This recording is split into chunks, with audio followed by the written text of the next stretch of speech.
तुमच्या सगळ्यांचे या निमित्तानं अभिनंदन करतो की एक अत्यंत चांगल्या कार्यक्रमासाठी तुम्ही आज आम्हाला दोघांना इथं बोलवला आहे. हा सुद्धा कार्यक्रम मी पाहतो. ज्या वेळेला मला ज्युनियर कॉलेजच्या तुम्ही कार्यक्रमाला बोलवता आणि तुम्ही करता ते तुमचं सगळंच सर ग्रेट असतं. एक नंबर अगदीच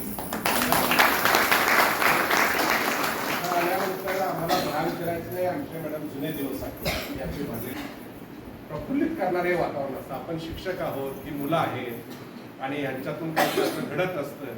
ही जाणीव मनाला समृद्ध करणारी असते आणि ती फक्त आता अलीकडे ज्युनियर कॉलेजमध्ये आल्यानंतरच आम्हाला पाहायला मिळते. त्यामुळे मनस्वी तुमचं मनापासून धन्यवाद सगळ्या टीमचा. आणि सगळे कार्यक्रम तुम्ही अत्यंत चांगले घेतला.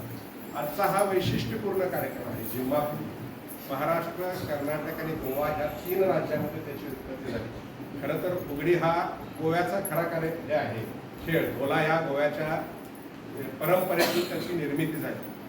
मूळ का आहे, हे परंपरा आपण जोपासणं का गरजेचं आहे, की शेवटी माणूस आपण आणि माणसाच्या आयुष्यामध्ये सण समारंभ उत्सव खेळ हे आपण वजा करू शकत नाही. हे वजा केलं तर माणसाचा काय होईल, राक्षस होईल, यंत्र होईल. आपल्यातलं माणूस पण जीवन ठेवणारी ही गोष्ट असते. आपल्यातलं सहजीवन जीवन ठेवणारी ही गोष्ट असते. आपल्यातलं समूहजीवन जीवन ठेवणारी गोष्ट असते. आपल्या अंगामध्ये असणारे वेगवेगळे कलागुण व्यक्त करण्याचं व्यासपीठ आणि महिलांना तरी अनंत काळापासून त्यांना मोठ्या प्रमाणात व्यासपीठ मिळालेली नव्हती. पण असे छोटे छोट्या ज्या गोष्टी होत्या त्याच्यातून त्या महिला व्यक्त व्हायच्या.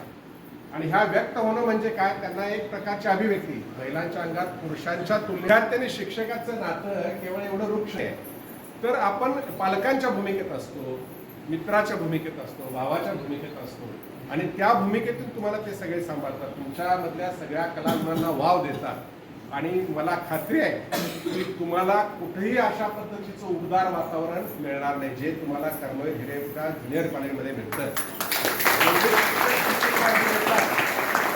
जेवढे तुमच्या व्यक्तिमत्वाच्या विकासासाठी जेवढे उपक्रम इथं घेतले जातात, मी खात्रीने सांगतो इतकर सर कुठेही बाकी एवढ्या पद्धतीने उपक्रम घेतले जात नाहीत.